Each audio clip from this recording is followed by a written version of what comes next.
ఉందండి.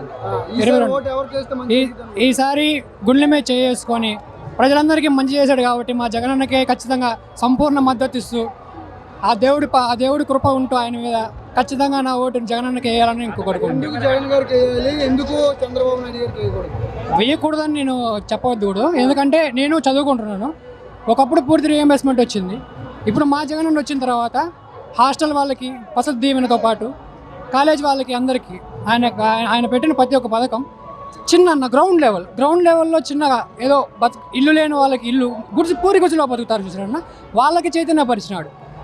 మన ముసలవ్వ తాతలు నడవలేరన్న బైసికల్, మనం తీసుకెళ్దాం అన్నా కూడా మనకు కొన్ని పనులు ఉంటాయి. ఇప్పుడు నా కాలేజ్ ఉంటుంది, తీసుకెళ్తా, నాకు ఎగ్జామ్ ఉంది, నేను ఒక్కరిని ఇంట్లో అనుకోండి, నేను తీసుకెళ్లాల్సి వస్తుంది. కాబట్టి నేనేం చెప్తాను, అమ్మ ఇట్లా నాకు అది ఒక 4 రోజులు అయిపోతుంది. 4 రోజులు అయిపోయేటప్పటికి మనం అంత దూరం వెళ్ళి ఆ ముసలి వాళ్ళని కూర్చోబెట్టి వాళ్ళని ఇబ్బంది పెట్టడం కన్నా మన అన్న నాకు నచ్చిన కాన్సెప్ట్ అన్న ఇంటికి తీసుకొచ్చి అన్ని ఎక్కడికి వెళ్ళకుండా మన ఆడవాళ్ళు కానివ్వండి, మన ముసలి వాళ్ళు సంపూర్ణ మద్దతు అన్న, ముసలి వాళ్ళు అయితే పేద ముసలి వాడికి సంపూర్ణ మద్దతు ఖచ్చితంగా జగనన్నకు లభిస్తుంది. ఇద్దరు మేనిఫెస్టోల్లో ఎడ్యుకేషన్ పరంగా ఎవరిది మేనిఫెస్టోల్లో చాలా మంచి జగన్ గారు అమ్మ ఒడి కింద నుంచి మాట్లాడదాం. ఒకసారి 15,000 ఇప్పుడు 2,000 పెంచిచ్చాడు. అది పాసిబిలిటీ అన్న. ఒకవేళ పాసిబిలిటీ మనం ఏంటంటే ఇచ్చేస్తాడు కదా, డబుల్ ఇచ్చేస్తాడు కదా అని ఓట్లు వేసామనుకోండి, ఆ పాసిబిలిటీ అనేది తప్పిపోయి అది పోతాను. మా అన్న ఏం చేసినాడు, ఇప్పటిదాకా ఇంత ఇచ్చినామయ్యా, ఒక 15,000 ఇచ్చాం, దీన్ని పెంచుకుంటూ 17కి వెళ్తాం.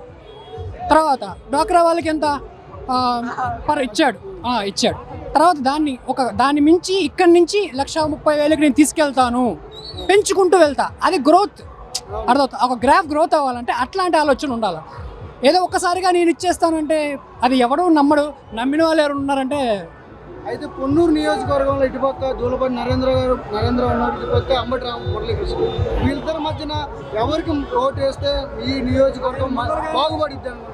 ఖచ్చితంగా మనకు మురళీ గారు కొత్త అభ్యర్థి.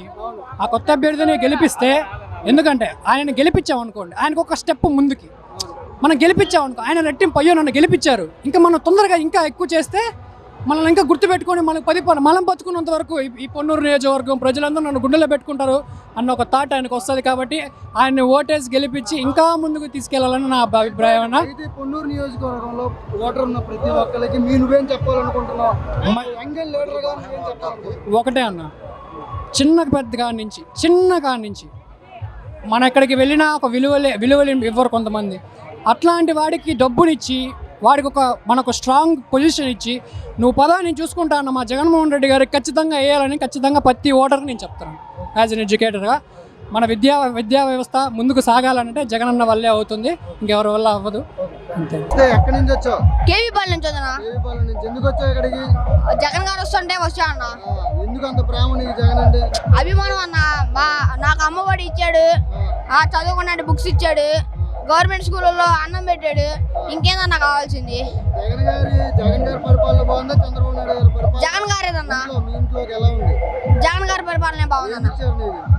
అమ్మఒడి పథకం ఇచ్చాడు, మళ్ళీ మమ్మల్ని దోకరా, రుణమాఫీ, రైతు భరోసా, మళ్ళీ అన్ని మా తాతకి పింఛన్ ఇచ్చాడన్న. అది అయితే జగన్ గారి మేనిఫెస్టోకి చంద్రబాబు నాయుడు గారి మేనిఫెస్టోకి మీ ఇంట్లో ఎవరు నమ్మి ఓటు వేస్తారు? జగన్ గారికి అన్న. జగన్ గారి పడపడినా బాగుంది మాకు.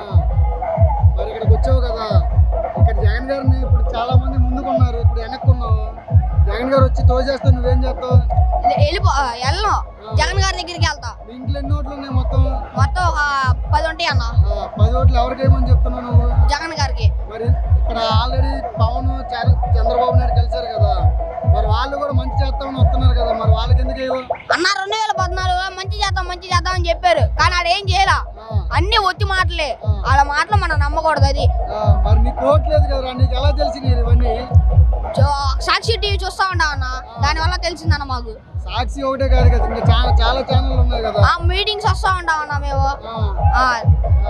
అయితే ఇప్పుడు ఎవరికి ఓటు వేస్తే జగన్ గారికేనన్నా. ఎందుకని?